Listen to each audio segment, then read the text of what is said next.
sa ating lahat. So let us all say good morning and happy Lord's Day. 1, 2, 3, start. Good morning and happy Lord's Day. All right, that's nice. Gaya na nga ng sinabi natin kanina, no? This is the last Sunday before the Christmas. So later on, when we are singing, sing boisterously because this will be the last that we are going to sing Christmas songs as a congregation. Because next Sunday, definitely, we will be singing something else. So bago tayo magsimula, no? Mga greetings lamang. So don't forget to greet Riza Cunanan, wedding anniversary niya today. Okay. Saktong-sakto, worship leader ako. No? And then, of course, si Hannah. She's not yet here. Hannah will be celebrating. Hannah Sampson will be celebrating her birthday tomorrow in conjunction with Sister Christie's birthday. So we have two birthday celebrators. And also, another wedding anniversary, si Deacon Ray at si Tita Odette. So don't forget to greet them. Si Nino, happy birthday Nino. I heard that you are celebrating your birthday today. Thank you very much for attending. Happy birthday to you. At si Sister Cherry, are you here? Not yet. So Sister Cherry is celebrating her birthday on the 23rd. Si Enzo will be celebrating his 10th birthday on the 26th, so the day after Christmas. At definitely, wag natin kalimutan ang the last couple that will be celebrating their wedding anniversary, si Pastor Joel at si Ate Miles. So on the 26th as well. Maraming salamat, Brother Aquilino Sarmiento, ang tito ni Brother Kenji, for attending. May you be blessed as you hear the preaching of the word today. And hopefully we will see you again next time. One more announcement before we begin. Ano pa ba yun?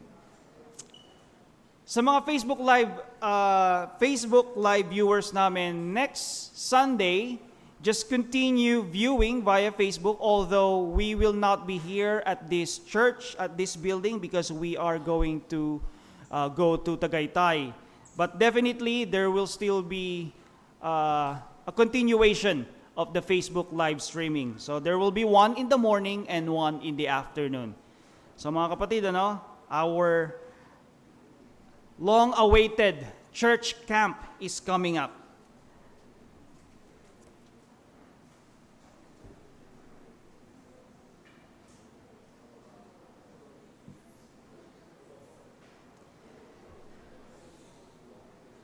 Okay, let's begin our call to worship. So magandang umaga uli sa inyong lahat. Let's begin with a question. I want you please to think about this question. As a professing Christian, do you think your view of Christmas is biblical? Now, let me repeat the question. As a professing Christian, do you think that your view of Christmas is biblical? Well, ilang araw na lang, Pasko na. It could be that you're very busy putting up your Christmas tree, or it could be that you're done putting up your Christmas tree. Yung nanay ko nga, nagpakita sa amin ng picture Tapos na niya yung kanyang DIY Christmas tree. And definitely there will be two people looking at that DIY Christmas tree. Now, it could be that you are finishing wrapping all those gifts, or probably baka tapos ka na. Or it could be that you're braving the traffic these days, buying food at the market for your Noche Buena and the Christmas day, or it could be that you're done with that. Or it could be that you are putting pieces of money into your angpaos, di ba? Yung mga ipamimigay ninyo. Or it could be that you're done with it. Lastly, it could be that you are meticulously planning all the reunions, the friends and relatives that you're gonna visit this Christmas season. Mga kapatid, mga kaibigan, there's absolutely nothing wrong with all those things. Nothing wrong essentially. But let's go back to the question. As a professing Christian, do you think your view of Christmas is really biblical? I'm not a KJ, nothing wrong with all those things, but how do you really view Christmas?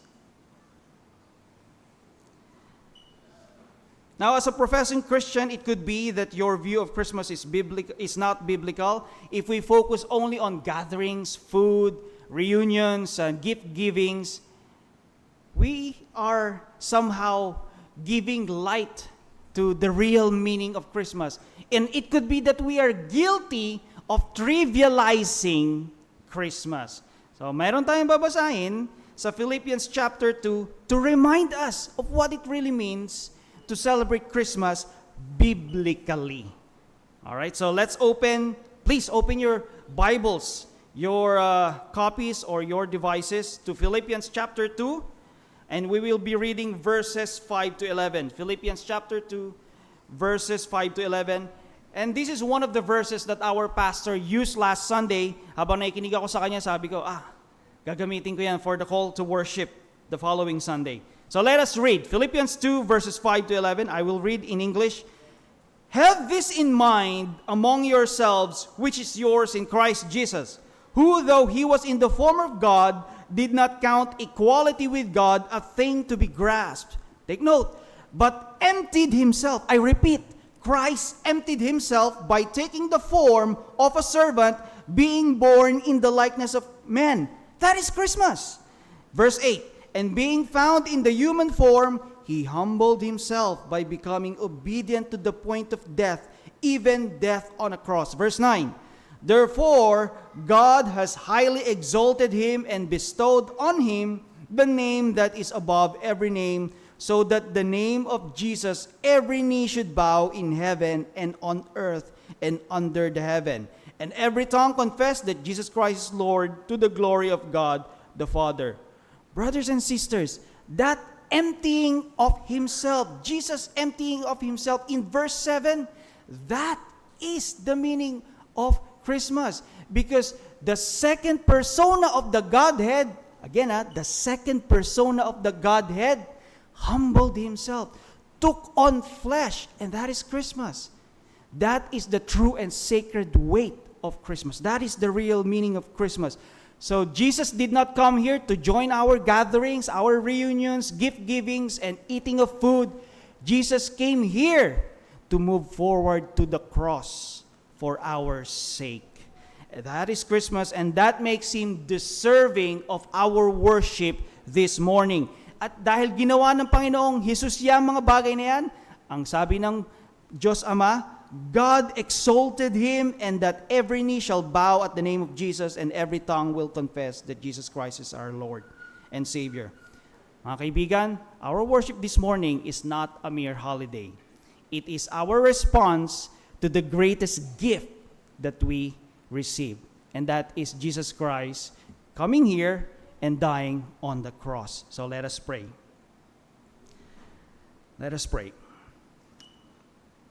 Our great and glorious God, we praise you, Lord Jesus Christ, the second persona of the Trinity, that you did not intentionally cling to your heavenly rights, but you intentionally emptied yourself. You took the form of the servant. You humbled yourself. This is the real meaning of Christmas, and we are in awe of this sacred weight. Lord, we are asking for your forgiveness that for the past several Christmas celebrations, we have been trivializing the meaning of Christmas because we have forgotten its biblical meaning. Forgive us for giving too much attention to gift giving, reunions, eating, festivities. Please refocus our hearts now on you, the King who became ordinary for our sake. Holy Spirit, please open our eyes this morning, today, as the word is being preached. Feed our souls and stir our hearts. For those here who have not yet bowed down their knee to the King Jesus, we pray that they would confess him as Lord today. May our worship be a worthy response for the greatest gift that we receive. In Jesus' name, amen. So now that we have been reminded biblically of what it means, of what real Christmas means, that is the second persona of the Godhead emptying himself, let us join with the angels, the singing of the angels, and let us sing Angels We Have Heard on High. So let us all please stand up and sing boisterously. Remember mga kapatid, this will be the last Sunday we are singing Christmas songs as a congregation. So, angels we have heard on high.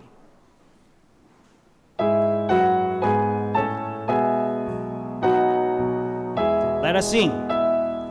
Angels we have heard on high, singing swiftly o'er the plains, and the mountains in reply echoing. Let's sing.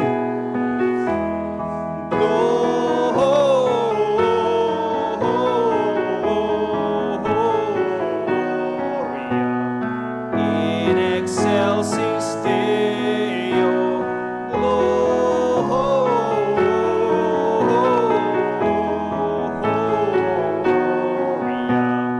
In excelsis Deo. Stanza 2. Shepherds, why this jubilee?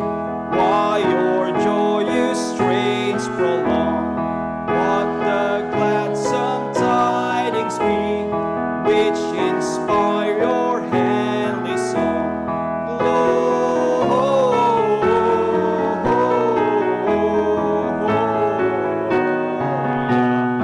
In excelsis Deo, Gloria.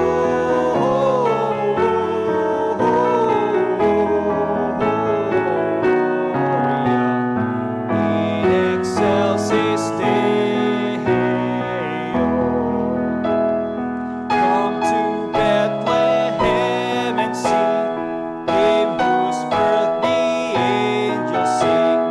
Come adore on bended knee Christ the Lord, the newborn. Let's sing. Gloria.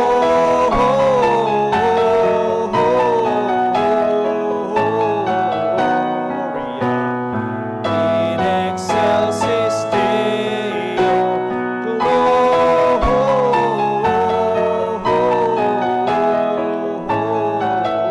Gloria. In excelsis Deo. See Him in a manger laid, whom the choirs of angels praise. Mary, Joseph, lend your aid, while our hearts in love we raise. Gloria.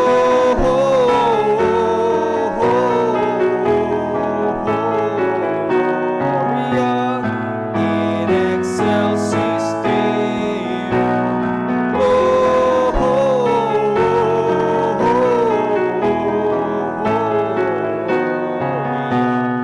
In excelsis Deo. Gloria in excelsis Deo means glory to God in the highest. Amen. Let us all be seated. So let us continue worshiping our King and Savior, Lord Jesus Christ. Remember, He humbled Himself by being born in a manger. That's what Christmas means. And we are going to sing another hymn. The title is Angels from the Realms of Glory. I know familiar itong tune na ito. So, Angels from the Realms of Glory. Let's start.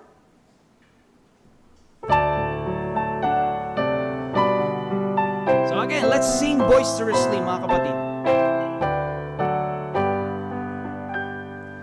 Angels from the realms of glory, wing your flight o'er all the earth. Let's sing. Ye who sang creation's story, now proclaim Messiah's birth. Come and worship, worship Christ the newborn King. Shepherds in the fields abiding, watching o'er your flocks by night. God with man is now residing, yonder shines a infant light. Come and worship, worship Christ the newborn King. Sages, leave your contemplations, brighter visions beam afar. Seek the great desire of nations, ye have seen His natal Come and worship, come and worship, worship Christ the newborn King. Saints before the altar bending, watching long in hope and fear. Suddenly the Lord descending in his temple shall appear. Come and worship, worship Christ the newborn King. Last stanza. All creation join in praising God the Father, Spirit, Son. Evermore your voices raising to the eternal three in one. Come and worship, come and worship, worship Christ the newborn King. Amen. Come and worship Christ the newborn King. So ushers, please. So we now come to the time for offerings and tithes. And we were reminded a while ago in Philippians 2 that Jesus Christ emptied himself and thereby he humbled himself. That is the greatest gift. That is the meaning of Christmas for our sake, so that he will die on the cross. Now, in contrast, our giving of tithes and offerings is but a small, sincere display of our worship to what Jesus Christ did on the cross. Because what he did on the cross, that is the greatest gift of generosity. So for our Facebook Live viewers, the bank account is, you may follow the giving instructions as flash on your screens. So I read from 2 Corinthians chapter 8, verse 9. For you know the grace of our Lord Jesus Christ, that though he was rich, yet for your sake he became poor, so that you by his poverty might become rich. Let's close our eyes and bow down our heads. Let's pray. Gracious Father, we thank you for the greatest Christmas gift that we receive. Jesus Christ, the second persona of the Godhead, coming here, taking form of the flesh, being humbled, emptying himself of his heavenly rights for our sake to die on the cross. As we give our tithes and offerings, we do so with gratitude to Jesus Christ for doing that, so that we may become rich in grace. Bless the givers and the workers of this church. In Jesus' name, amen. So let me kindly call on the assigned individual for the scripture reading, Brother Glenn.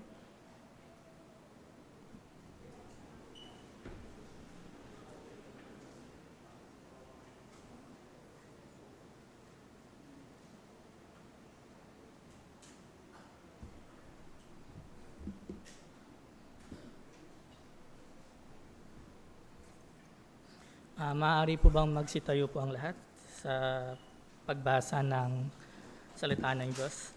Samahan niyo po ang basahin sa Mateo, sa Tagalog po. Mateo chapter 14, kapitulo 14, versikulo 1 hanggang 21. Matthew chapter 14, verse 1 to 21.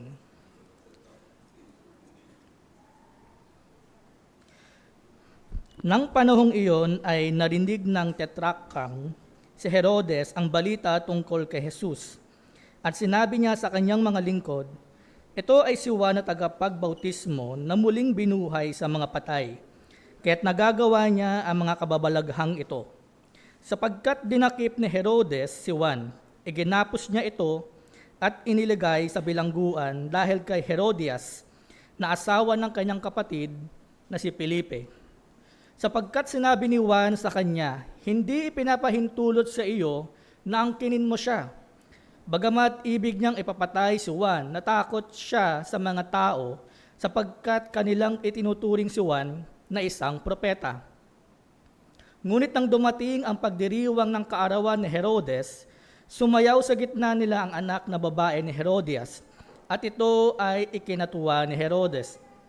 Kaya't siya'y nangako na may sumpa na kanyang ibibigay ang anumang hilingin nito.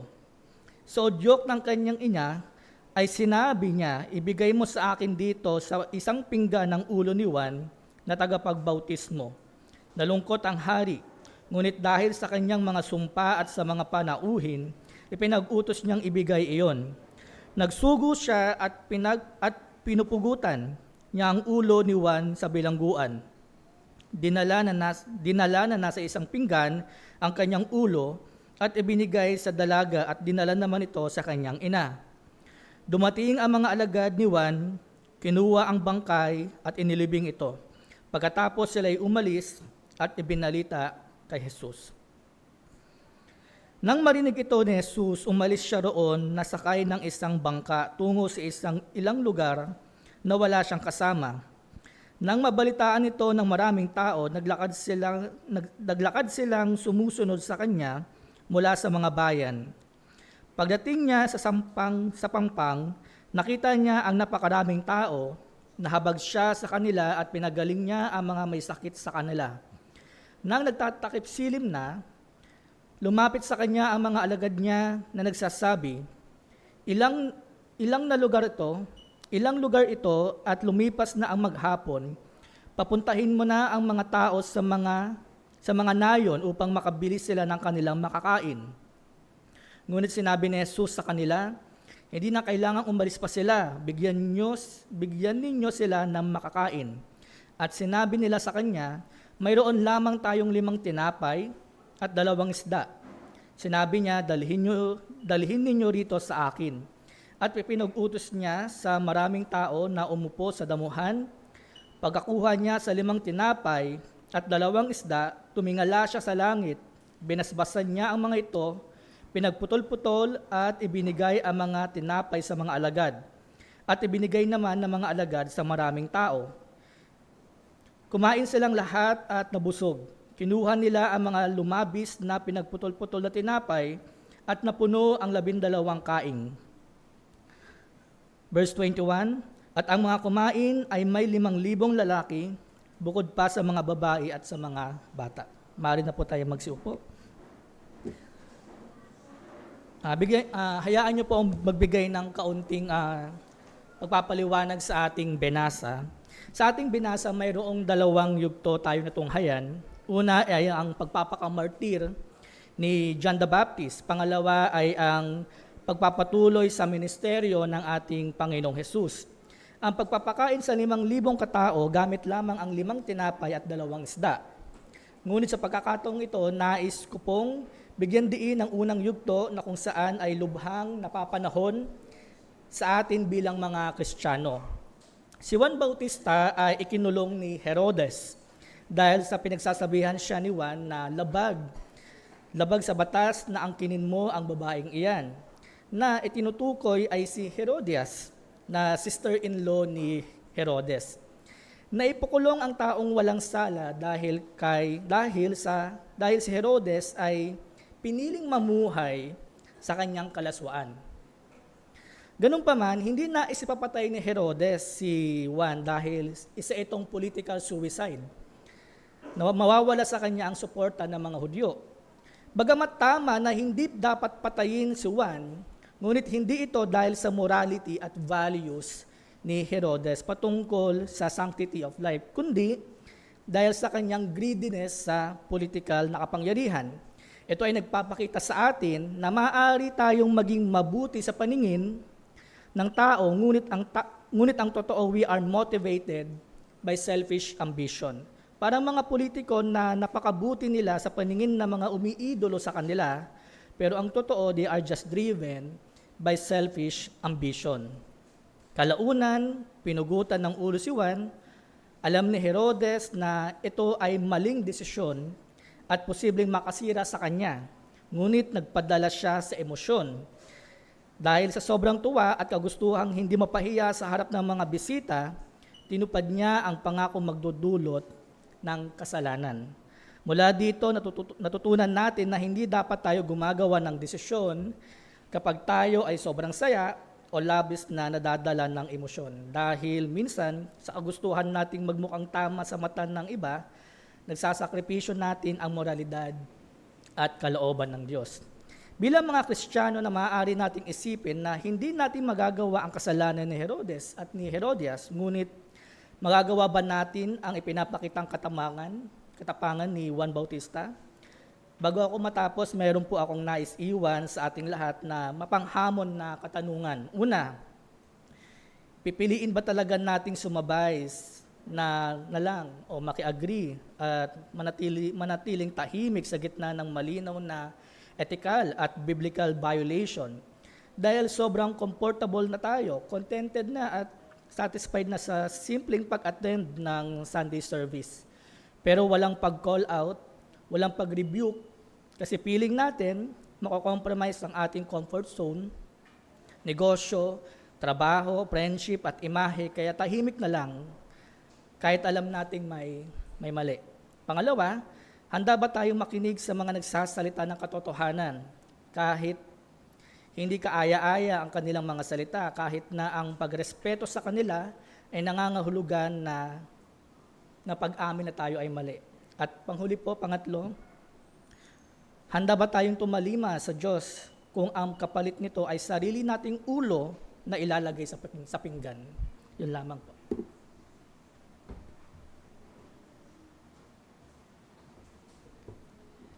Before we continue, batiin lang natin ang ating mga bisita. Si Joram, nasan ka? Joram? Okay, so the friend of Brother Mark. So good morning. At ang husband ni Ate Cherry Canicola, si Kuya Lito, where are you? Okay. Okay. Siguro kailangan ko nang palitan yung aking eyeglasses, ano? At si Miss Joy Listing, where are you? Good morning. Did I say your name right? Okay, yung kapatid niya. Alright, so good morning. Thank you for coming here. And si Kuya Nick Ramos, nakita ko si Kuya Nick kanina. There you go, with a hat on. Good morning. And si Christian, are you here? Okay, not yet. And then lastly, Tito Godo, good morning. Ang sister ni Mami at ni Tita Sale, hailing from hailing from Arizona. So, thank you for being with us this morning, and may you be blessed as you listen to the preaching of the word. Okay, tayo'y magpatuloy. The third song that we are going to sing is actually one of my personal favorites.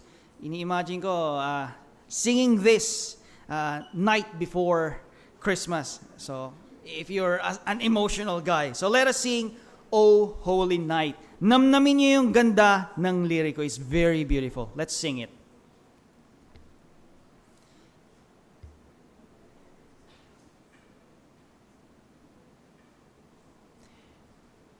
So, we are going to sing this as we prepare to listen to the preaching of the Word of God, led by Pastor Joel Bigueta. O Holy Night.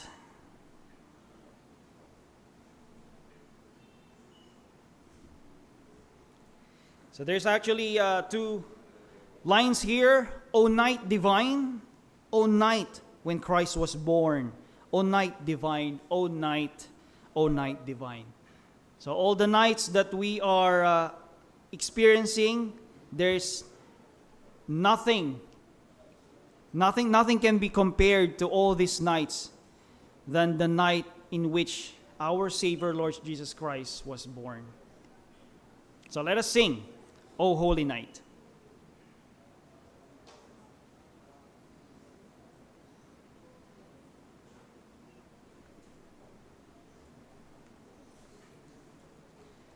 And there's another line here. It says, a thrill of hope, the weary world rejoices.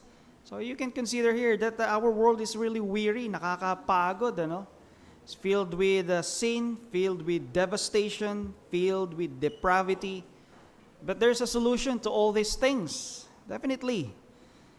The incarnation of the second persona of the Godhead. Okay, so this time we are singing the song. I'm out of feelers. Okay, so let's sing.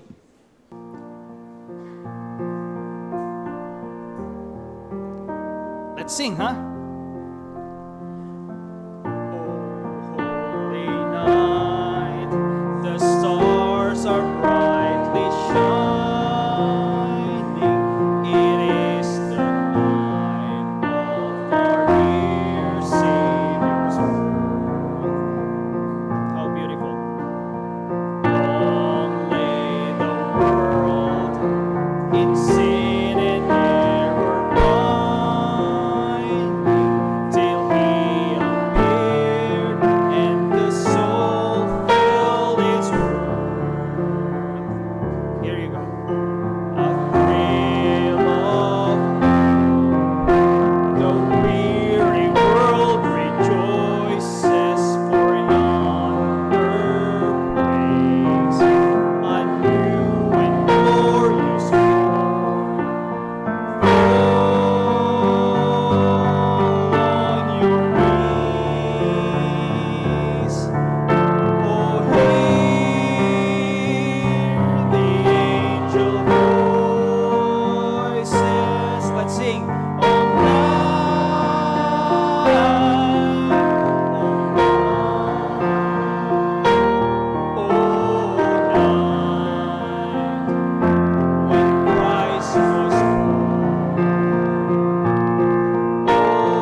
one beautiful line here. It says here, as you can see, the contrast.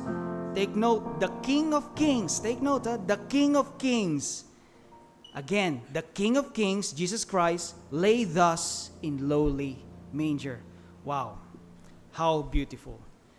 So ngayon, babasahin natin ang teksto na gagamitin ng ating pastor sa kanyang preaching.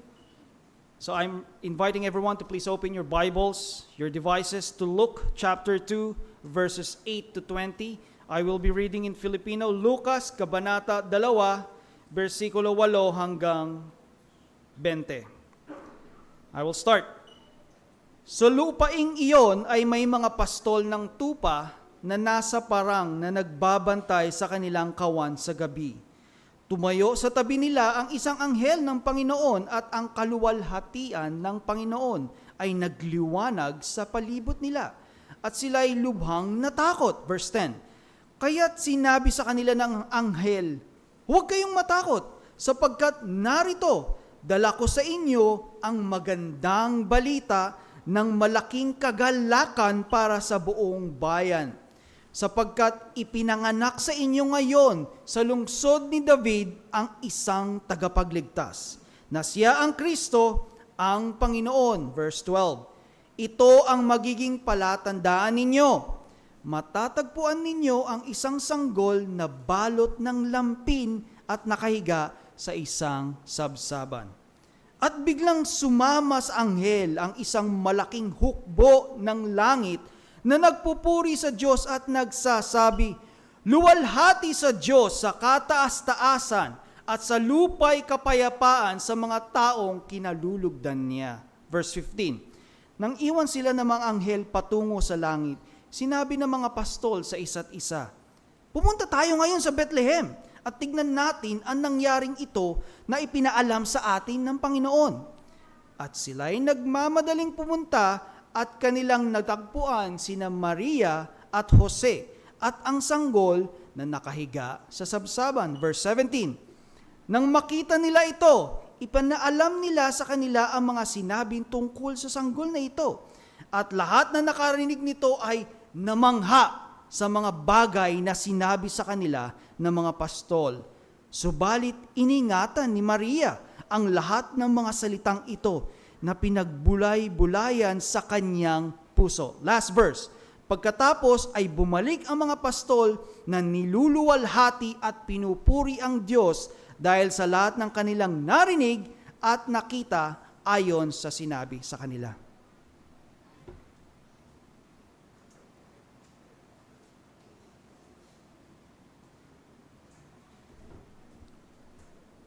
Salamat, Prof. Joel, sa pangunguna sa pananambahan at isang magandang umaga po sa ating lahat.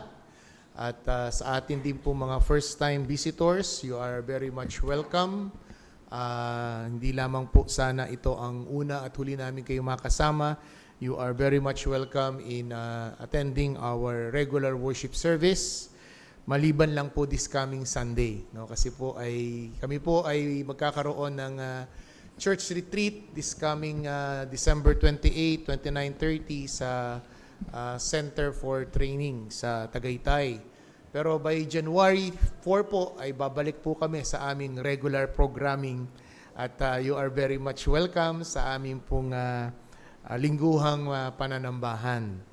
Ganon din po sa aming mga live stream viewers, followers, patuloy po kayong makakatunghay sa darating na linggo. Amin pong ilalive ang aming pong worship service sa umaga. Yun po ang aming session 1 at yung sa hapon po ang aming session 2. So wala na pong kinalaman ito sa First Advent Sermon Series. Ang aming pong topic na next Sunday ay patungkol sa Book of Judges. Ito po ay, ang tema is Build to Stand. At doon po nakapaloob ang mga paksa at mga talakayin at aralin na aming pong gagawin sa darating na susunod na linggo. So, you could follow us still in our FB page. Ganun din, no? Pagbati sa mga ating mga celebrant this week, no? Today, si Nino at si Sister Ana tomorrow. Sa Tuesday naman, Sister Cherry. And then sa Biyernes, si Enzo. So sila yung mga birthday celebrant this week.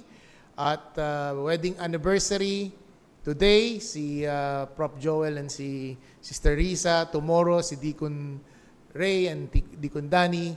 At yung pinakamagandang babae, Deacon Ray. Sorry, Deacon Ray, tsaka Ate Odette. And then, meron pa ako nakalimutan Si Hannah. Tama? 22, right? 22? 21? 22. So, 22 rin si Hannah, birthday niya, no? Kasabay sila ni Sister Anna. At si Cherry nga, 23, no? Okay? So, sila po ang ating celebrant. Ang sasara po namin, no? Kami po yung 26 wedding anniversary po namin at 21st year na po siyang nagtsatsaga sa inyong lingkod. Okay? So tayo po dumako sa mga pangkalahatang panalangin at ang iba pang mga kapatiran natin within this week. We know this week is a very busy week or week of relaxation sa mga travels and out of town na mga pagbiyahe. Tayo po dumako sa Diyos sa mga panalangin. Nagpapasalamat kami, Panginoong Diyos, sapagkat ang inyong mga salita ay sapat upang gabayan kami at bantayan namin ang aming pagdiriwang ng Kapaskuhang ito. Sa pangunguna ng inyong lingkod kanina ay binanggit at pinaalala sa amin ang tamang kaparaanan ng pagse-celebrate at pag-aalaala ng pagparito ng aming Panginoong sa Kristo. Hindi po ang kasalanan ng drunkenness or materialism or jealousy or envy. These are the sins of the season na kung saan ay tunay na lumalaganap at wala pong kinalaman sa unang pagparito ng aming Panginoong Jesucristo. Naway gamitin po namin ang oras ng pagsasama-sama ng pamilya, ng bawat angkan, at kung bibigyan mo at pakapahintulutan mo ng iyong salita at ang tunay na diwa ng mensahe ng Kapaskuhan ay maibahagi sa mga kaluluwa na makasalanan at patuloy na nabubulag sa panahong ito ng kasiyahan. Tunay nga, Panginoong Diyos, na kami po ay kinakasangkapan namin ang panahong ito upang ang Ebanghelyo ay patuloy na ipangaral at ipahayag. Salamat po sa 3 linggo na amin pong natalakay ang First Advent series on this particular month. And we pray na kayo po ang patuloy na kumilos at gumalaw sa mga kaluluwa na nakapakinig. Salamat din sa mga kaluluwang dinala mo, O Diyos, sa umagang ito para po sa mga bisita namin at first-timer naming makasama at makadaupang palad. Dalangin po namin na nawa ang iyong salita ang patuloy na maging gabay at magpakilos sa kanilang puso at kaisipan. Tinataas din po namin ang mga may celebrations or celebrants this week, ang mga may kaarawan, si Nino, si Sister Ana, si Hannah, si Sister Cherry, si Enzo. Salamat po sa panibagong taon na ipinagkaloob mo sa kanila. Dalangin po namin na patuloy kang mag-shine at magtumulong sa kanila at matutunan kanila, O Diyos, bilang personal na Diyos at tagapagligtas ng kanilang buhay. Maging sa mga pagdiriwang at okasyon ng pagsasama ng mga mag-asawa. Kayo po ang tunay na hari sa pagsasama ng mga mag-asawa. At of course, Panginoon, sa mga pamilya na babiyahe this week, may mga lakad, may mga gagamiting okasyon, O Diyos, sa kapahingahan, we ask for your traveling mercy upon them. Dulungan po, Panginoon, silang makarating sa kanilang destinasyon at tunay na makabalik ng maayos. Ganun din, Panginoon, sa amin pong nalalapit na church retreat this next week. Patuloy po ang aming panalangin, ang paghahanda, ang kalusugan, ang kaayusan. Dalangin po namin na wala hong magkaroon ng aberya sapagkat ito po ay halos 1 taon namin pinaghandaan para po sa okasyong ito. Tunay nga, Panginoon, na sa umagang ito, Ikaw ang mapapurihan, maitaas sa aming kalagitnaan, at maitaas ang aming Panginoong Jesucristo na Siya pong pinakasentro at diwa ng Kapaskuhang ito. Sa iyo mataas na papurit, pasalamat sa pangalan ni Kristo Jesus. Amen. As we all know, yung ating text this morning is about Luke chapter 2. Ito po ang storya patungkol sa mga pastol sa parang.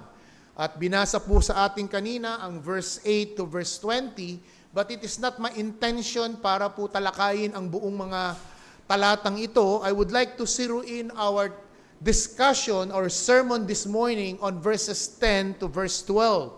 So let us open again our text, Luke chapter 2, verse 10 to 12.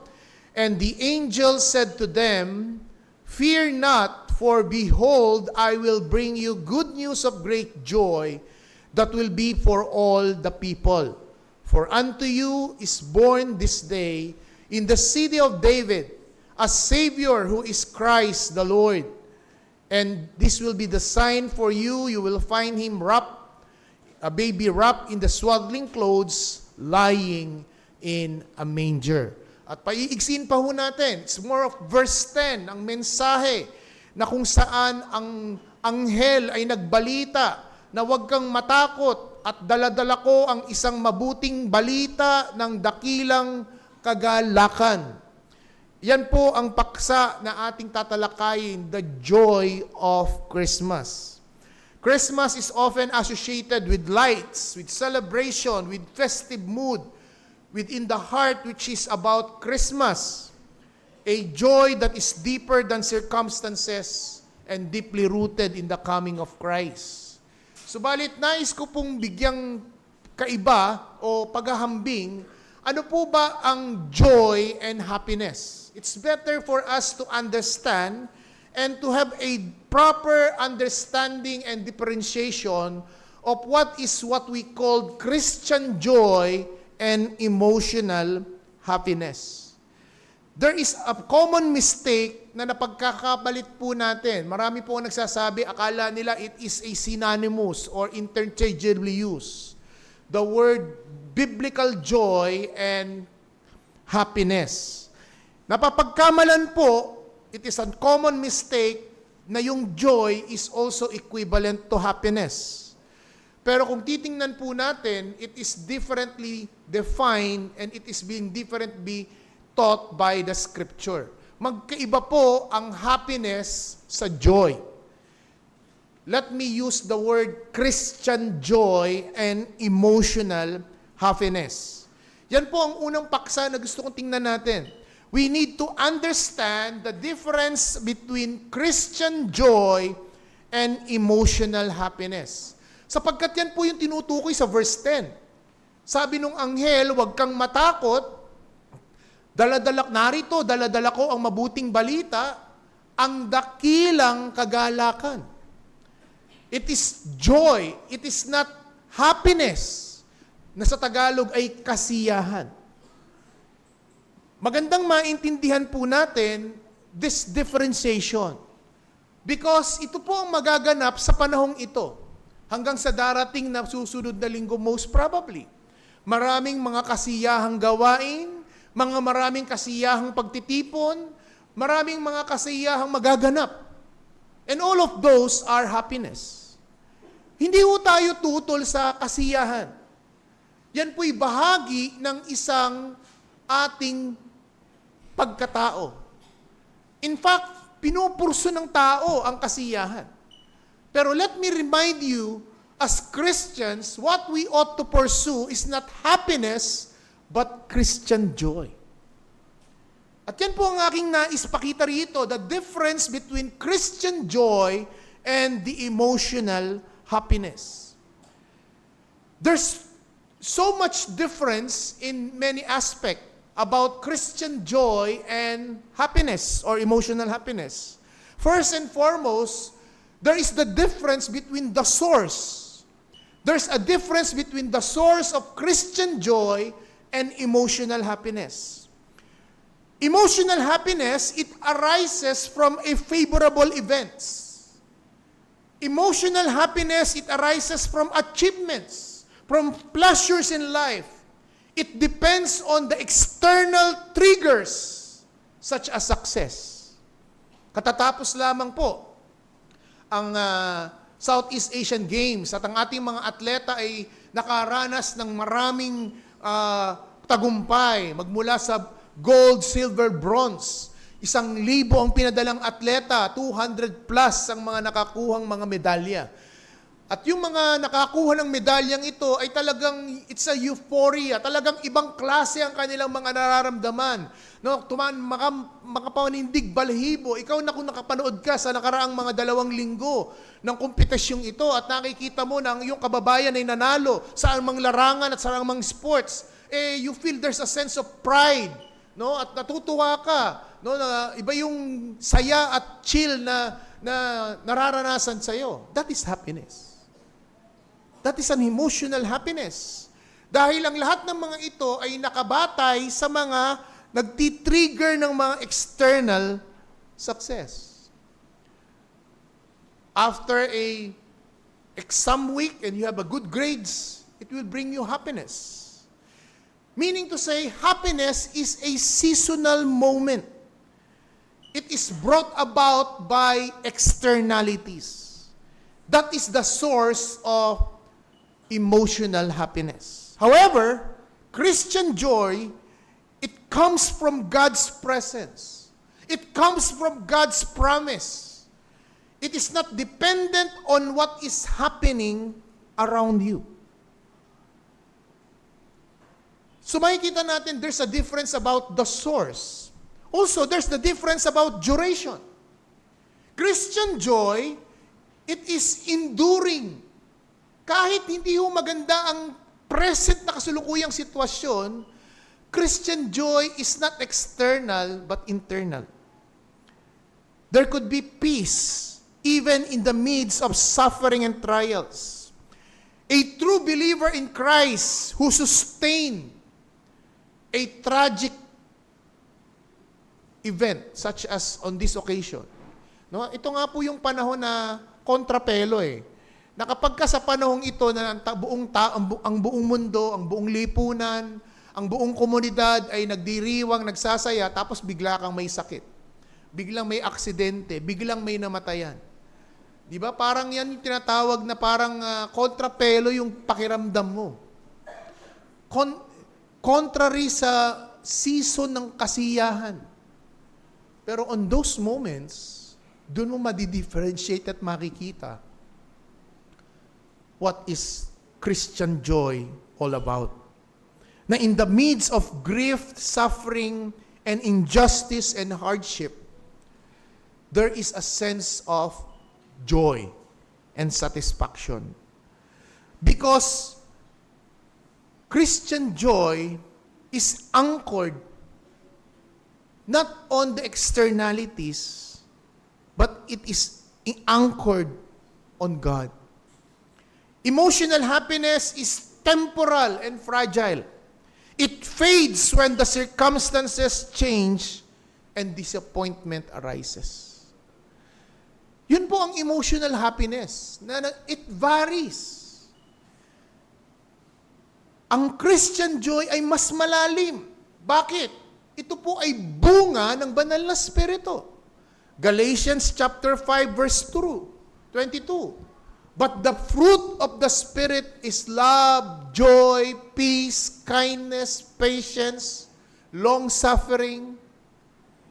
It reflects that the person has a relationship with God.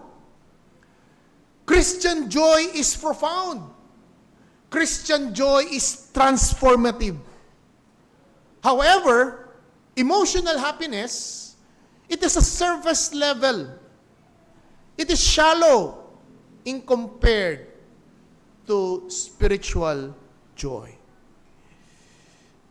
Another difference is the focus. Emotional happiness focus on something great. On the events. No, yung merong events, merong mga kaganapan, may mga circumstances na nangyari, doon nakafocus yung kasiyahan. Nag-birthday ka, dumating mga kaibigan mo, nagkaroon kayo ng kasiyahan, kaya nga anong tawag natin? Happy. Yun yung kasiyahan. Pwede kang maging masaya, mag-isa, pwede kang maging masaya ng marami. pero dahil sa may nangyari at may naganap. So yan po ang mahalagang dapat nating maunawaan. Ang pagkakaiba ng kasiyahan at kagalakan. Happiness and joy. We will also see another difference. The resilience. Mas resilient ang joy in comparison to emotional happiness. Because Christian joy can coexist with sorrow. A believer may be grieving, yet still rejoicing because it is rooted in eternal hope. Yung mamatayan ka ng mahal sa buhay sa panahong ito, na yung buong paligid mo, buong kapitbahay mo ay nagsisiya, Christian joy is deep. While emotional happiness, it is easily to be disrupted. Napakadaling i-distract ang kasiyahan. Napakadaling sirain yung mood ng kasiyahan. Hindi ba? Napakaraming okasyon. Nagkakasiyahan. Yung una, maayos sila. Pero nung nalasing na, maya-maya sila nagbabangayan na. Di ba? Na-disrupt na yung kasiyahan. Dahil may elemento na ng alak at wala ng kontrol yung katawan nila sa kanilang sarili, kaya nga yung sinasabi natin, di ba? This is the season of times. Bakit napakaraming aksidente sa panahon ng buwan ng Disyembre? Napakarami ng car accident. Kasi napakaraming parties. Di ba? Galing sa kasiyahan, nauwi sa kamatayan. Ilan ang balita natin na ganyan? Naging headline. Sa kadahilanan, emotional happiness is easily to disrupt by pain, by loss, by failure. It cannot withstand suffering.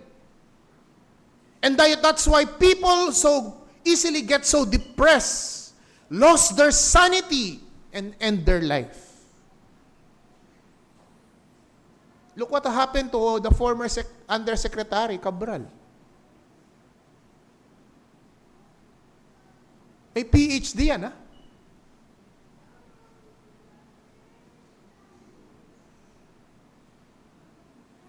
Mataas ang pinag-aralan ni Undersecretary Cabral. Pero dahil sa mga maling desisyon niya sa buhay, ngayon umaani na. Inani niya yung mga maling desisyon sa kanyang buhay.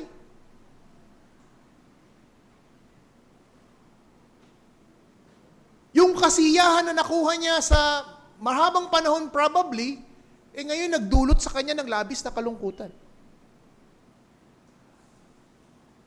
Even to the point na nawala na siya sa kanyang katinuan. He was so depressed.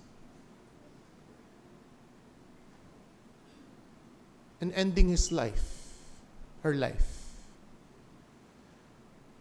with a fatal suicide. That's the difference of emotional happiness and Christian joy. Nasa linggong ito, marami tayong mararanasan at sa susunod na linggo, marami tayong mararanasan mga kasiyahang activities and bagay. Pero bilang isang Kristiyano, nais kong itutok ninyo na hindi tayo dapat nakatutok sa kasiyahan. We must be more thankful and pursuing Christian joy.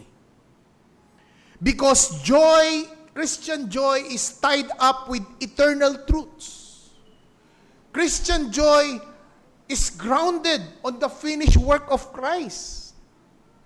Christian joy is the result of our forgiveness of our sin in Christ. Christian joy is the result of God's promises. While emotional happiness is tied only on temporary realities. Kaya, yun po yung unang-unang ginawa ko ngayon. We are distinguishing, differentiating what is the joy and happiness.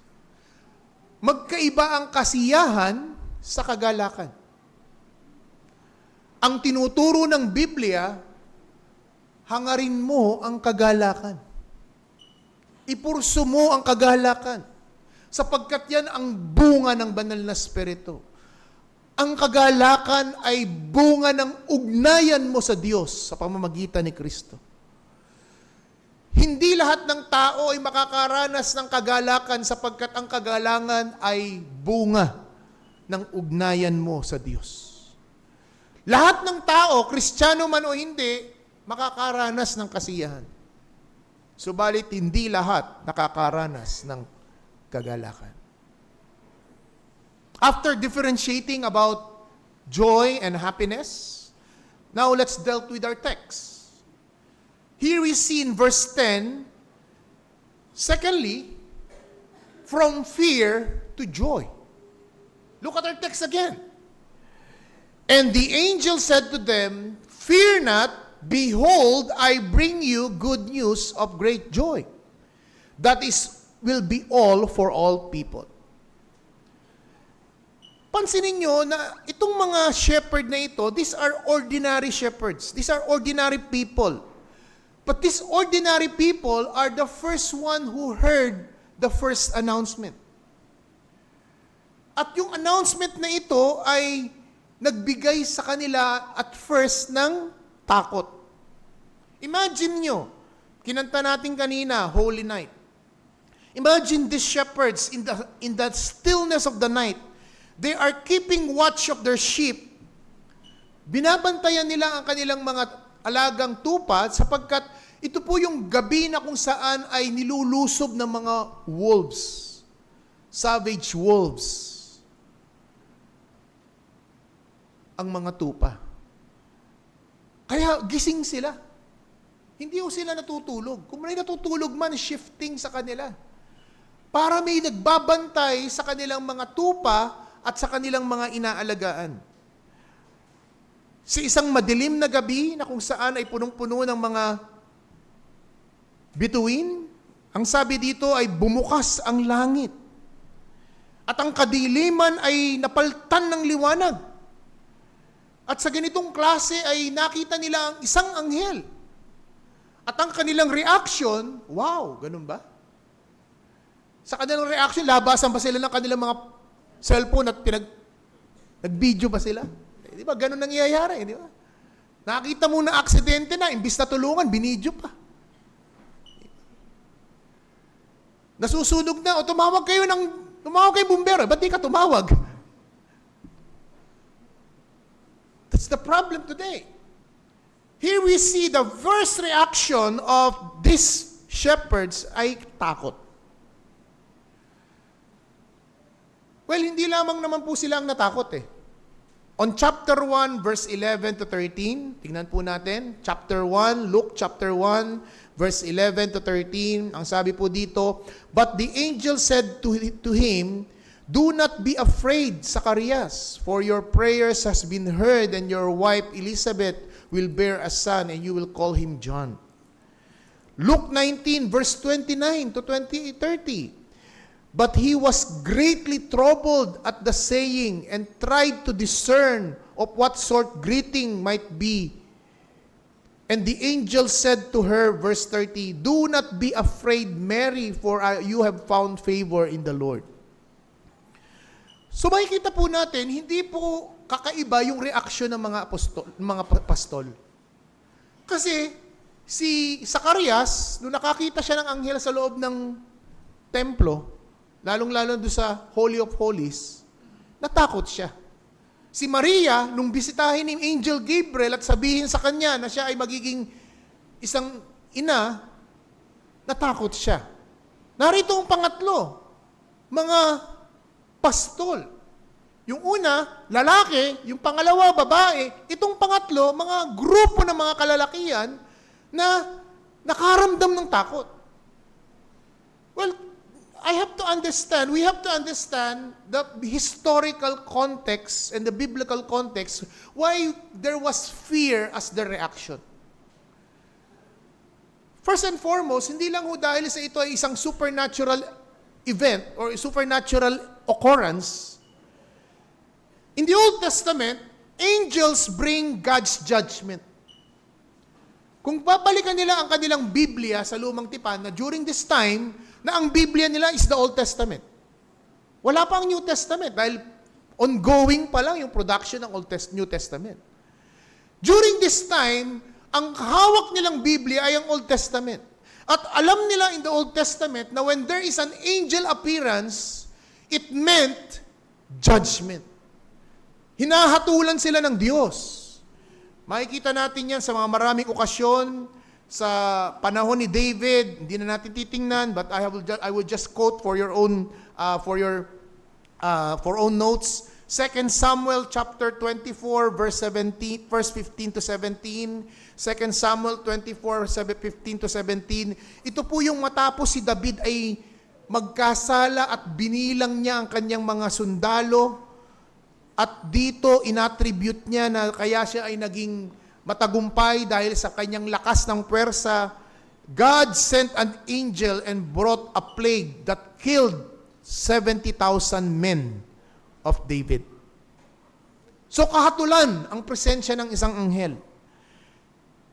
In 2 Kings chapter 19 verse 35, si King Hezekiah, lumapit sa Panginoon sapagkat siya ay nilulusob na, kinukubkob na sila ng Assyria. At bilang pagtugon ng Panginoon, the angel of the Lord went out and struck 185,000 in the camp of Assyria. By the morning, there was the vast army lay dead. Ito, tingnan natin, Psalms 78. Psalm 78. Verse 49. Psalm 78, verse 49. Ang sabi po dito ay, He let loose of them His burning anger, wrath, indignation, and distress, and company. Other translation, a band of destroying angels. So nais ko pong pabatid sa inyo na sa Old Testament, ang pagkakaintindi ng mga first century believers, when there is an angel appearing, it meant judgment. Kaya natural lamang para kay Maria, kay Zacarias at sa mga apostol na ito na matakot. Dahil ang pakiramdam nila, ang tingin nila, naku, hinahatulan ako ng Diyos. Kaya yung takot ay isang tamang reaction nila when they saw an angel. Kaya naman, ang mga anghel na ito, ang unang buang bibig nila ay ano? Do not be afraid. Fear not. Because alam nila na kapag nakakita sila ng anghel, ito'y kahatulan sa kanila. That's why the first message na gagawin ng anghel, fear not. Do not be afraid. And the next word, I will bring you good news that will cause you great joy for all the people. That's why, from fear to joy. Napalitan ang kanilang pagkatakot at pangamba sa kagalakan. This takes a journey from fear to joy. This takes a journey from emotional trembling to rejoicing, from uncertainty to hope. Sapagkat ang daladalang mensahe ng anghel ay hindi kahatulan, kung hindi isang dakilang kagalakan. Thirdly, the nature of Christian joy. Kagaya ng binanggit ko kanina, as we make some difference and comparison about what is Christian joy and emotional happiness, as I've said, Christian joy is not found in material possession. It is not found in fleeting pleasure. Oftentimes, itong Kapaskuhang ito, associated ito with the light, gifts, celebration, festivity. Kasiyahan po yun. It brings happiness. But Christian joy is deeper than circumstances. Christian joy is not just a momentary event. Because the Bible teaches us Christian joy is rooted in the coming of Christ. Sa lumang tipan, ito'y inihula. Inihula sa mga propesiya ng mga propeta. Pero pagdating sa Ebanghelyo, nangyari na, naganap na, ito na. Ito na yung reality. It is rooted in the coming of Christ. It is founded in the finished work of Christ. As I've said before, last Sunday, the shadow of the cross looms over the manger. Yung anino ng krus, ang siyang pinakamensahe ng sabsaban. Kasi ang Panginoong Jesucristo, matapos siya ay ipanganak sa sabsaban, siya'y lumaki. At sa kanyang paglaki ay kanya nang tinupad at ginampanan ng kanyang misyon kung bakit siya naparito. That's why the message of the gospel, if you really understand at naunawaan mo at biniyayaan ka ng banal na Spiritong maunawaan mo ang kahulugan ng Ebanghelyo, ito'y magbibigay sa iyo ng hindi mo maipaliwanag na kasiyahan, kagalakan. Ito'y dapat magdulot sa iyo ng isang bagay ng totoo, malalim at di maipaliwanag na kagalakan. Yung kasiyahan, maaari mong maipaliwanag dahil circumstantial nga siya eh. External forces siya eh. External aspect siya. So pwede mo siyang iugnay kung bakit naging mayroon kang kasiyahan, naging masaya ka. Subalit, ang tunay na kagalakan na tinuturo ng banal na kasulatan, ito ay nakaugat, nakatanim, nakabaon kung sino si Jesus at kung ano ang pagkakaunawa mo kay Jesus at kung ano ang pagkakaunawa mo sa ginawa ni Jesus sa krus ng Kalbaryo. Turn your Bibles in these following verses. John chapter 15. John 15, verse 11. John 15, verse 11. These things I have spoken to you, that my joy may be in you, and that your joy may be in full. Ito yung sinasabi ko kanina na ang Kristiyanong kagalakan ay nakaugat hindi sa circumstansyang nangyayari sa iyong paligid. Ito ay nakaugat at may kaugnayan. The source of our joy is in Christ Himself. Romans chapter 15. Romans chapter 15, verse 13.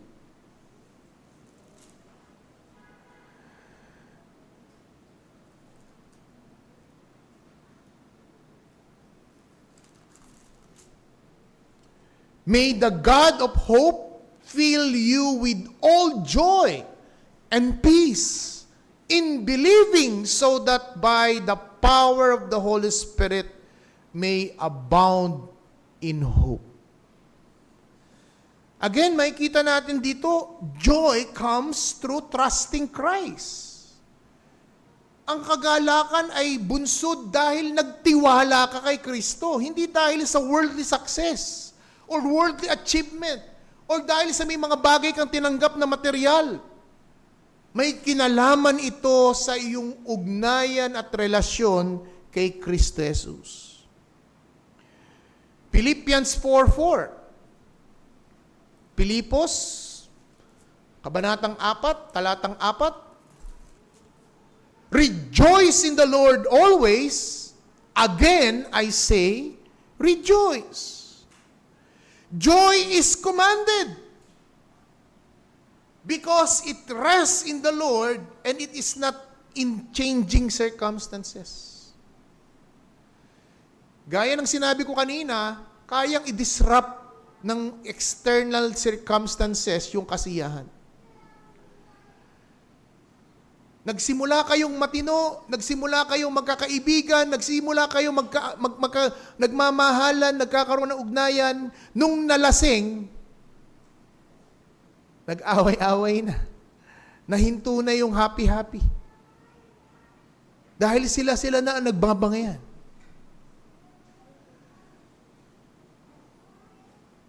Here we see utos ang disposisyon ng kagalakan. Rejoice in the Lord always. Again, I say, rejoice. Finally, 1 Peter chapter 1.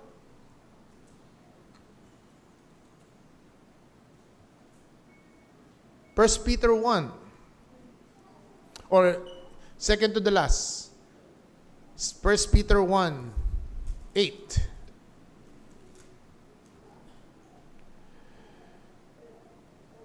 Though you have not seen me, you love me. You love him. Though you have not seen him, you love him.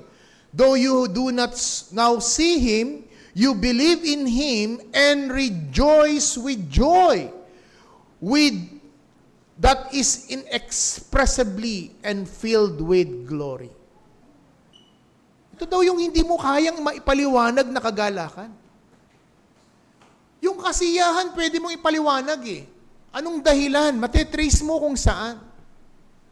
Pero yung kagalakan, ito ay nagbubunga sa iyong pananampalataya, sa iyong pagpapasakop, sa iyong pagmamahal kay Kristo kahit hindi mo nakikita. Last verse, James chapter 1. James 1, verse 2 to verse 4. Santiago, kabanatang 1, talatang 2 hanggang 4. Count it all joy, my brothers, when you meet trials of various kinds, for you know that the testing of your faith produces steadfastness. And let steadfastness have its full effect, that you may be perfect and complete, lacking in nothing. Look at verse 2 again. Count it all joy, my brothers.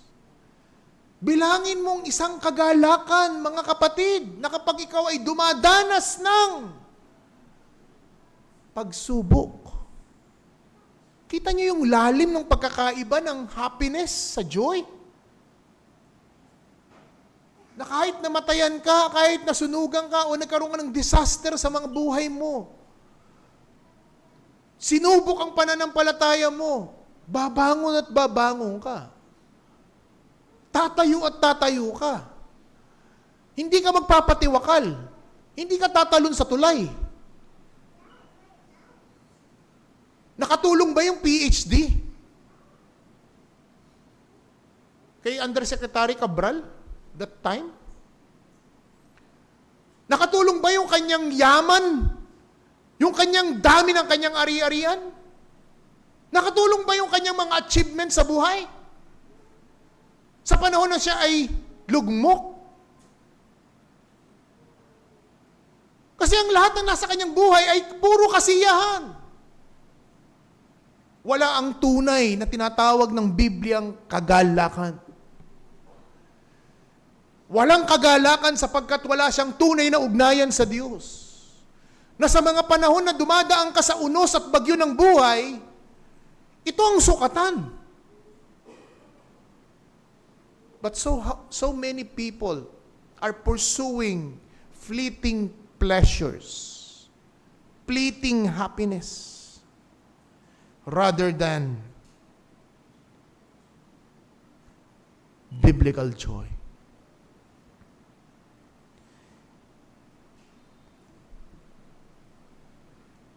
Ito yung panahon ng kasiyahan sa buong mundo. Pero paano yung mga tao na sa panahong ito natanggal sa trabaho? Paano sa panahong ito yung mga tao na hindi nakatanggap ng kanilang 13-month pay? Hindi nakatanggap ng Christmas bonus? In fact, na-retrench nga sila eh.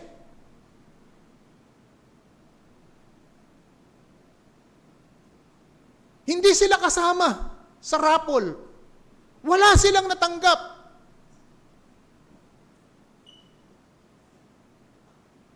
Iniwan ang pamilya. Sa mga ganitong sitwasyon, dahil wala kang kasiyahan sa panahong ito, saan ka babaling? Itong pagkakaiba ng sinasabing kagalakan sa kasiyahan. Kung ang iyong kasiyahan ay dahil sa pera, sa alak, pag natanggal yung alak at yung pera, hindi ka na masaya.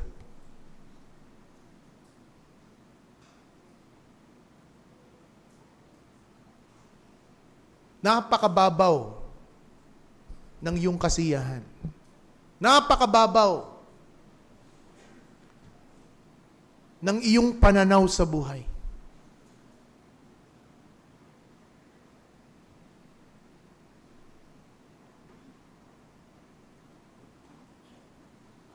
Ang kagalakan ang dapat nating pinupurso sa mundong ito. Because it is rooted with Christ,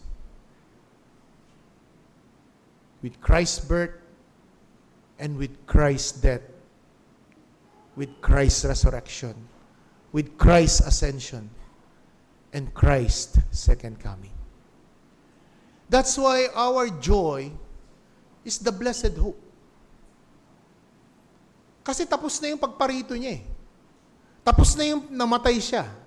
Tapos na yung kanyang pagkabuhay na maguli. Tapos na yung kanyang pag-akyat sa langit. But why Christians ought to rejoice? Keep on rejoicing. Because of our blessed hope. That this Christ who died, and after 3 days, He rose again and ascended to heaven. He made a promise. I will prepare a place for you, a mansion in heaven. And after it, I will go back and take you there. Pero itong pangakong ito, hindi para sa lahat eh. Para ito sa mga tao na mga nagsisi at umalikod sa kasalanan, naunawaan ang Ebanghelyo ng Panginoong Kristo, naunawaan ang kahulugan ng kanyang kamatayan sa krus, at nagtiwala. Kaya ngayong Kapaskuhan, mga kapatid, kung ang iyong kasiyahan ay nakabatay dahil sa mga material na bagay, dahil sa pagkain, dahil sa material or temporal things, by January, pag sila na ang laruan ng mga bata, ubos na ang pera mo,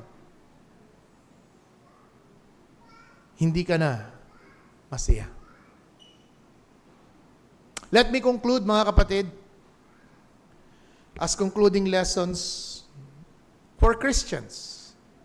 Even though we know that we have Christian joy, but did you know there are enemies of joy? We must beware of the enemies of this Christian joy. We Christians, we who have experienced and appreciate the gospel of our Lord Jesus Christ, we need to be aware of the enemies of our Christian joy. And our first enemy is the sin and guilt.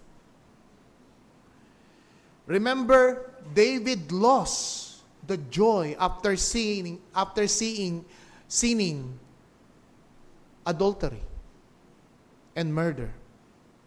Di ba ang sabi niya sa Psalms 51 verse 12? Restore to me the joy of my salvation. At yan ang nangyayari sa bawat Kristiyano na sa tuwing tayo ay nahuhulog sa kasalanan, nakakagawa ng kasalanan, sinasadya man o hindi, o paulit-ulit, o ating patuloy na inaalaga ang kasalanan. Yan ang tunay na aagaw ng iyong kagalakan. Yan ang mga bibigay sa iyo ng pagdududa. Kristiyano ba ako? Yan ang mga bagay na mag-aalis sa iyo ng kagalakan. Because that is the enemy of joy. It will lead to fear and anxiety. It will rob our joy instead of restoring peace. Another enemies of joy, self-centeredness. Because joy is found in giving, not in grasping. Let's beware of the enemies of joy.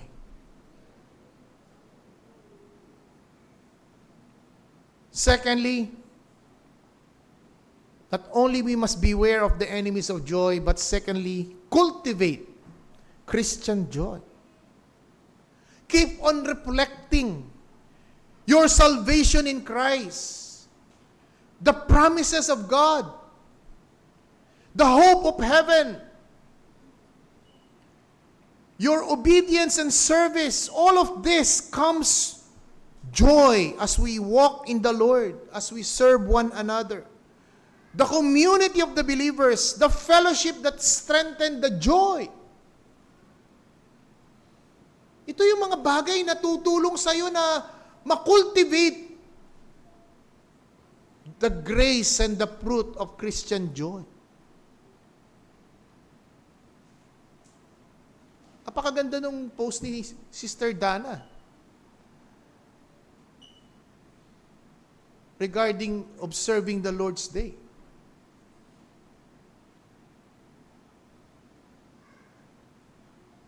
Sa ibang bagay, sa ibang lakarin, sa ibang puntahan, may panahon ka.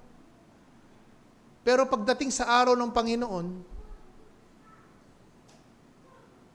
when something comes up, hindi mo kayang mag-decide.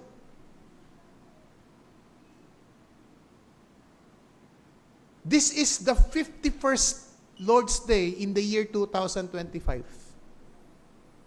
December 28 would be the 52 days, 52 Lord's Day. Examine yourself.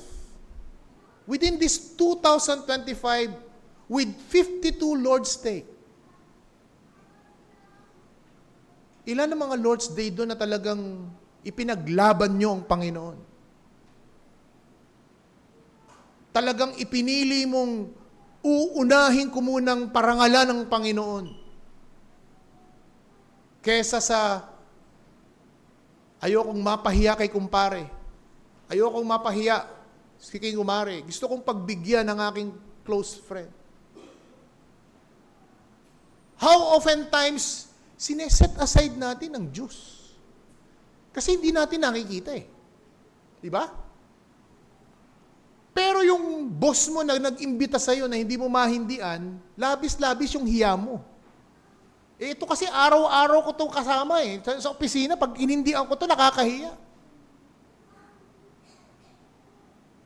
Pero ang Diyos 24/7 mo kasama.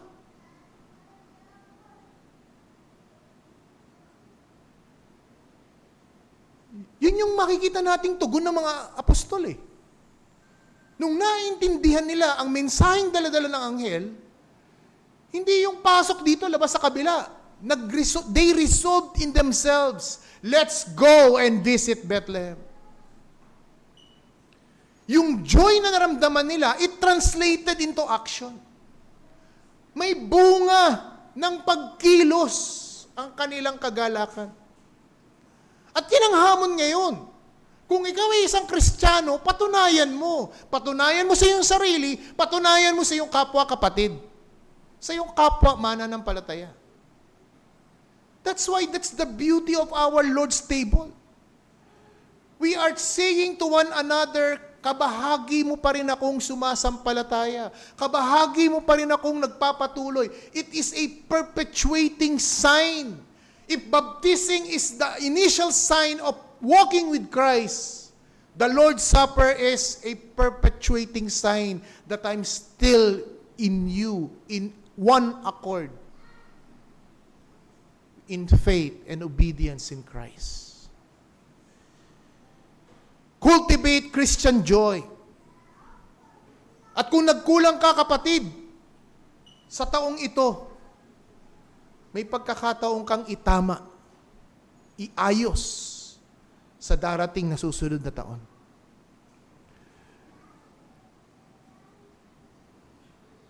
Pahalagahan mo ang Kristiyanong kagalakan. At ang komunidad ng mananampalataya ay isa sa kaparaanan ng Diyos upang bantayan ang kagalakang yun.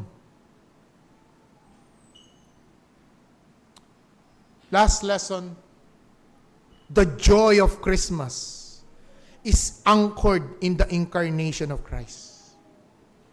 Again, yung sermon last Sunday, humble birth, human flesh, humiliating suffering and trials, horrific death.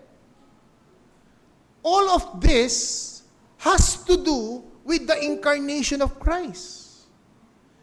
And the joy of Christmas is anchored because Christ came. Jesus ought to be the reason for this season. Si Jesus ang dapat na maging dahilan sa panahong ito ng okasyon. Christian joy must be cultivated among Christians because it is permanent. It is lasting. While emotional happiness will pass wave.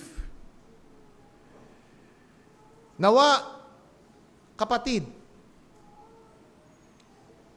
panghawakan mo ang mga bagay na magbibigay kagalakan sa iyo.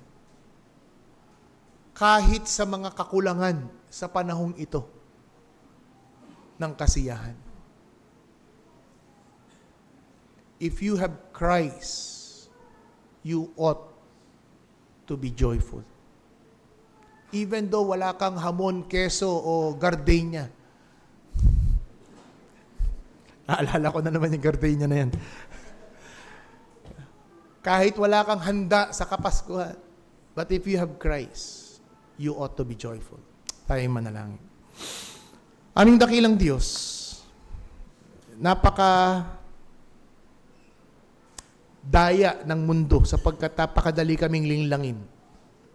It's so easy for us to be deceived that happiness is just around the corner, but it is fleeting. It is surface level. What we need to cultivate is Christian joy. Joy that is rooted in the death of our Lord Jesus Christ on the cross. It is founded and its source is the Holy Spirit na siyang bunga ng Kristiyanong pamumuhay. At nawa maging hamon ito, O Diyos, sa mga wala pang ugnayan sa iyo.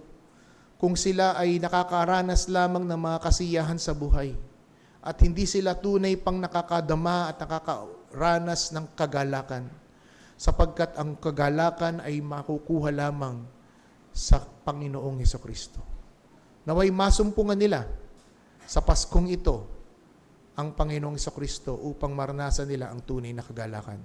Sa iyo mataas na papurit pasalamat sa pangalan ni Kristo Jesus.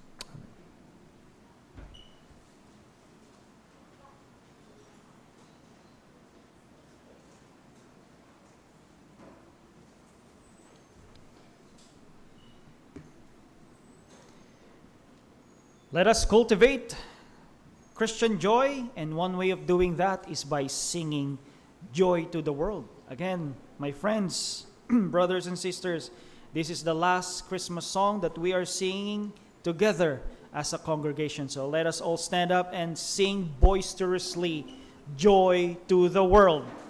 this Christian joy that we just heard from the preaching a while ago.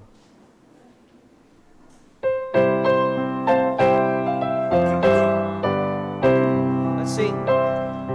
Joy to the world, the Lord is come. Let earth receive her King. Let every heart prepare His room. And heaven and nature sing, and heaven and nature sing, and heaven and nature sing. Joy to the earth, the Savior brings. Let men their songs employ.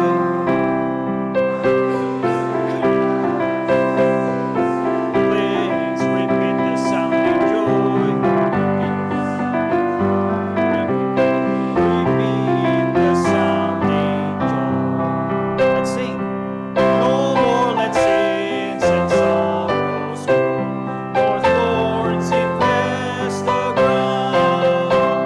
He comes to make His blessings grow. Far as the curse is found, far as the curse is found, as far as the curse is found. Last stanza. He rules the world with truth and grace, and makes the nations prove the glories of His righteousness, and wonders of His love, and wonders of His love, and wonders of His love. Joy to the world, the Lord is come. Let earth receive her King. Let us sing our doxology.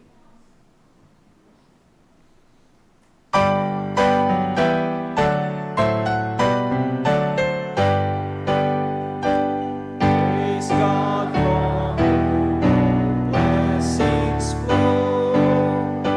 Praise Him, all creatures here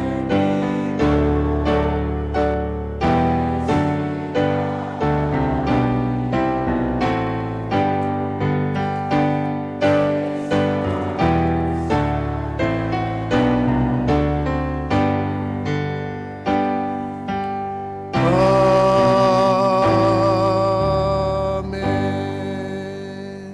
Puspusin nawa kayo ng Diyos ng pag-asa at ng buong kagalakan at kapayapaan sa pananampalataya upang kayo'y sumagana sa pag-asa sa pamamagitan ng kapangyarihan ng Espiritu Santo ngayon at magpakailanman. Amen. Tayo po'y maupo sandali para sa ating mga pagbati at announcement. Again, we would like to recognize the presence of our first-time visitors, no? Mga bisita o balik bisita, si Joram, no? Welcome back. Welcome sa TNC, si Tito Gudo nandito po, ano? At saka yung kapatid ni Joy na magulang niya, si Kuya Roel at saka si Nanay Mary. At hindi ko nakuha yung pangalan, hindi na ibigay sa akin. And then si Kuya Nick, no? Kuya Nick, welcome sa TNC, no? Salamat at nadalaw mo kami dito sa aming bago at permanenteng tahanan. Of course, sa mga birthday celebrant this week, at saka yung uncle ni Brother Kenji. No? Okay, welcome. Salamat po. Happy birthday, no? Sa mga birthday celebrant today, si Nino, tomorrow si Ana, si Hana, Cherry, no? At si Enzo. Nandiyan na, nakita ko. Si Enzo, happy birthday sa inyo. Again, no, mamaya po, after lunch, ang ating prayer meeting. At yung pong sa mga carpooling, dapat alam nyo na po yung inyong mga designated vehicles. Also, sa ating pong prayer meeting mamaya, may last minute